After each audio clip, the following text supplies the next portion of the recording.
నమస్కారం. 4వ తేదీ కౌంటింగ్లో తెలుగుదేశం పార్టీ భారీ విజయము. ముఖ్యమంత్రి చంద్రబాబు నాయుడుకి ధన్యవాదాలు. నా పేరు బండారు సూర్యనారాయణ, కడప జిల్లా తొగటవీర క్షత్రియ సంఘం అధ్యక్షుని. చేనేతల్లో భాగమైన మేము కదిరి నియోజకవర్గ ఎమ్మెల్యే అభ్యర్థి కందికుంట వెంకటప్రసాద్ గారిని గెలిపించుకోవడం జరిగింది. రాష్ట్రంలో చేనేత వర్గాల నుంచి ఆయన ఒక్కడే అభ్యర్థిగా ఉండడము, ఆయన గెలవడము, గత ప్రభుత్వంలో ఎవరు చేనేతల నుంచి లేకపోవడము, చేనేతలకు ఒకంటూ అండ తగ్గిందన్న భావనలో ఉన్న సమయంలో మా కందికుంట వెంకటప్రసాద్ గారు కదిరి నుంచి ఎన్నిక కావడం జరిగింది. తెలుగుదేశం పార్టీ తరఫున ఆయనకు మొదటగా ధన్యవాదాలు తెలుపుతున్నాము, శుభాకాంక్షలు తెలుపుతున్నాము. మా కందికుంట ప్రసాద్ గారిని వెంకటప్రసాద్ గారికి మంత్రి పదవిలో చంద్రబాబు గారు తన కూటమిలో తీసుకొని మా కులస్తులకు గౌరవం కల్పించాలని మరీ కోరుతున్నాము. తెలుగుదేశం పార్టీకి పార్టీ ఆవిర్భావం నుంచి కూడా మా చేనేతలు సపోర్ట్గా ఉన్నారు, సపోర్ట్ చేస్తూ ఉన్నారు, ఇప్పుడు కూడా చేశారు. దాంట్లో ఎటువంటి సందేహం లేదు. ఇదే కొనసాగాలి, ఇదే బంధం సాగాలన్న ఉద్దేశంతో మా ఎమ్మెల్యే గారికి ప్రసాద్ గారికి మంత్రి పదవి ఇస్తే మాకున్న కష్టాలు, మాకున్న ఇబ్బందులు తన ద్వారా తీర్చుకునేదానికి అవకాశం ఉంటుంది. కాబట్టి తెలుగుదేశం పార్టీకి మరొకసారి మంత్రి పదవి ఇవ్వాలని కోరుకుంటున్నాం. అలాగే తెలుగుదేశం పార్టీ మేనిఫెస్టోలో చేనేతల గురించి ఏమైతే చెప్పారో,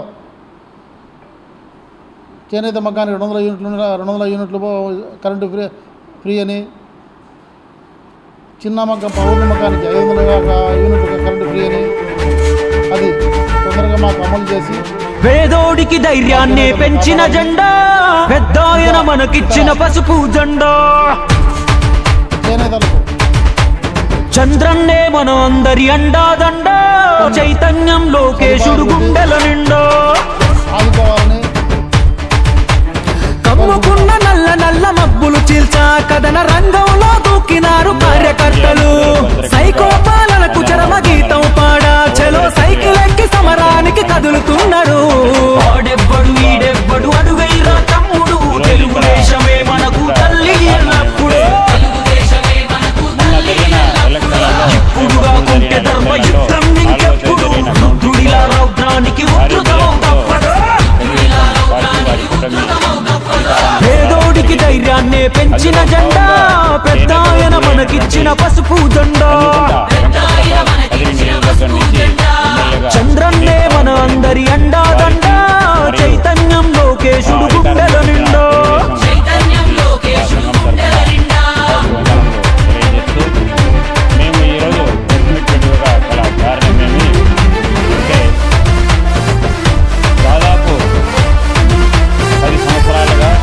మా గొంతు కోసినా గానీ అదరం బెదరం, ఆఖరి శ్వాస కూడా అంటాది ఒకటే మంత్రం.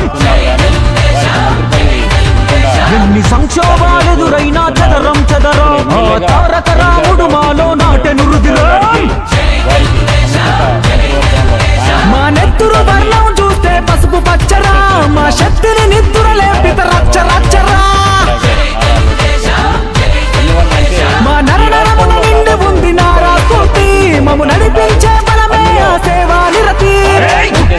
రైతులంతా ఉక్కు కాలం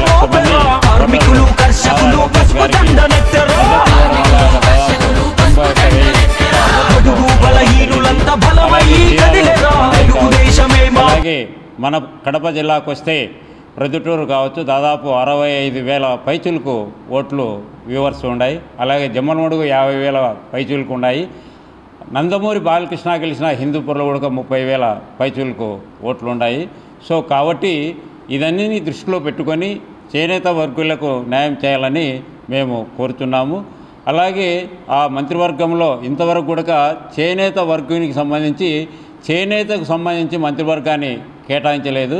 ఆ మంత్రివర్గాన్ని చేనేత జౌళి శాఖను కేటాయించాలని మేము కోరుతున్నాము. ఎందువల్లంటే ఒక వర్గీయునికి ఏ వర్గీయుడైతే చేనేత వర్గీయుడు ఉంటాడో ఆ వర్గీయునికి మంత్రివర్గంలో స్థానం కల్పించడం వల్ల చేనేత యొక్క సాధక బాధలు కొంచెం వరకైనా తెలిసి ఉంటాయి.